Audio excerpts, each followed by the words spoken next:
hasilnya beda. Tuh, hasilnya beda. Itu tadi maksudnya pemilihan model. Kita tuh ada 3 pemilihan model nih, benar-benar yang mana yang harus kita gunakan. Kita tuh harus bandingkan, tapi saya nggak punya tabelnya, saya lupa. CM versus FEM, mana yang mana. Misalkan FEM versus RAM itu mana yang lebih kuat. Kalau lebih kuat CM berarti RAM yang kita gunakan. Terus kita uji lagi antara RAM sama random atau apalah itu. Saya lupa itunya. Nah, jadi kayak gini. Kalau yang ini apa itu? Ini yang non. Ya kalau non berarti ini adalah CM. CM ya, CM itu penyanyi apa ya? Lupa saya.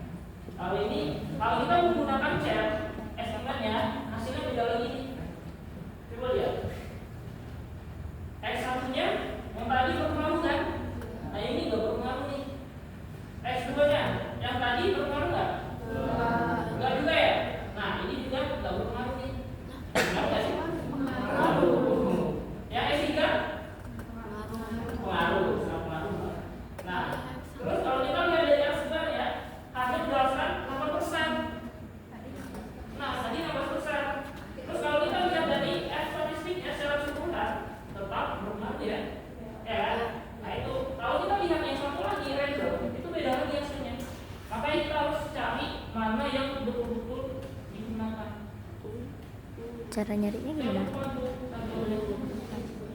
Hah?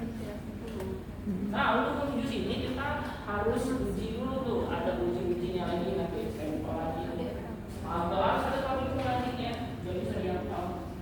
Nah, kalau ini yang random nih, hasilnya beda lagi. X1 nya nggak berpengaruh ya. X2, X3 itu berpengaruh.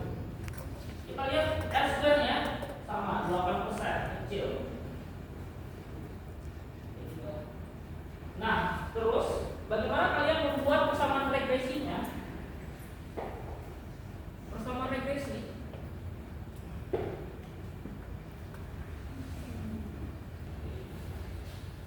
Langsung aja langsung persamaan regresinya. Ada spidol nggak sih? Minjem saya spidol.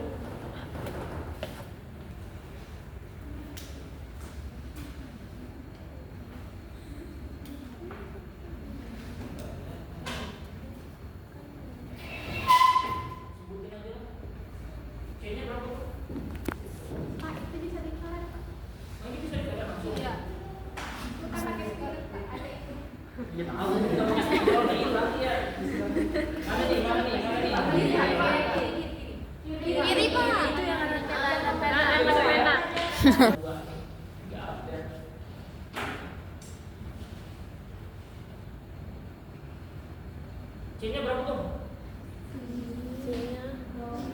7,81. Sekian sekian lah ya. Plus ya. Kalau plus plus.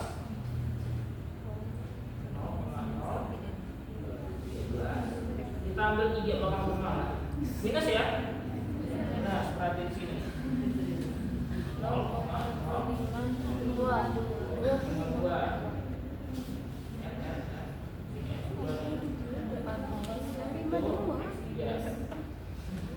Dan seterusnya plus error. Ada error seterusnya. Ini nih persamaan regresinya nih. Nah, baca lagi persamaan regresi dari ini nih. Gimana cara membacanya? X1. X1 ini tadi investasi langsung ya. Investasi. Cara bacanya gimana? Karena di sini adalah plus. Kita jangan X1 dulu, C dulu, koefisien. Koefisiennya plus ya. Ya. Nilainya 7,4. Berarti jika apa? Kalian udah meringkas. Jika pertumbuhan ekonomi naik sebesar 7,4%,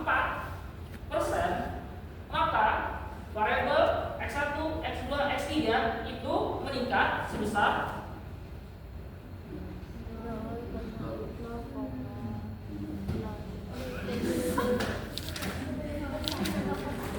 sebesar 7% juga. 7,4%.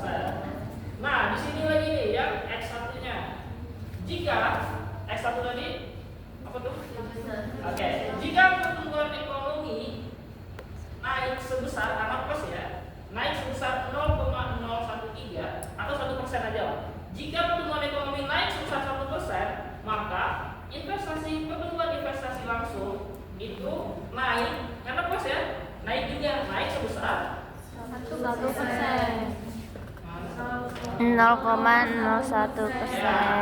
Nah, yang ini nih minus nih. X berapa nih? X2. X2 minus nih. Jika pertumbuhan ekonomi nah naik dulu, naik sebesar 1%, maka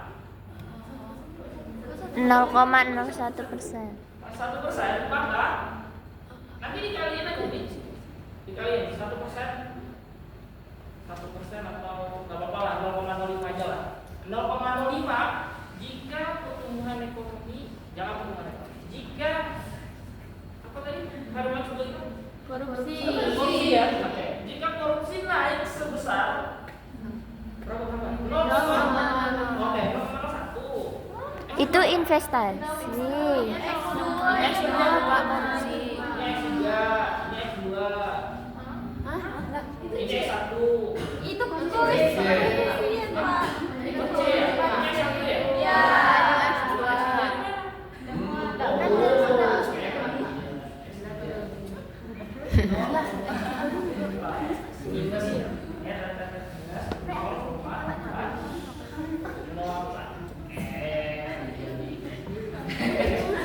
Ulang lagi.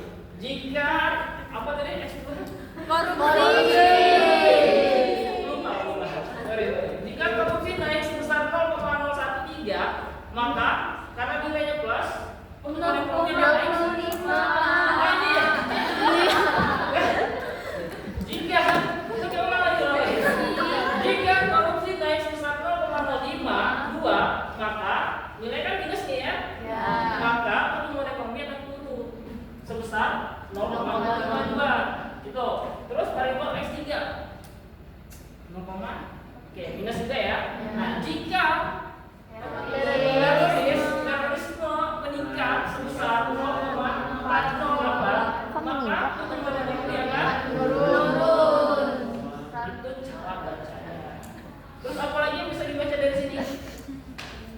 Nggak ada.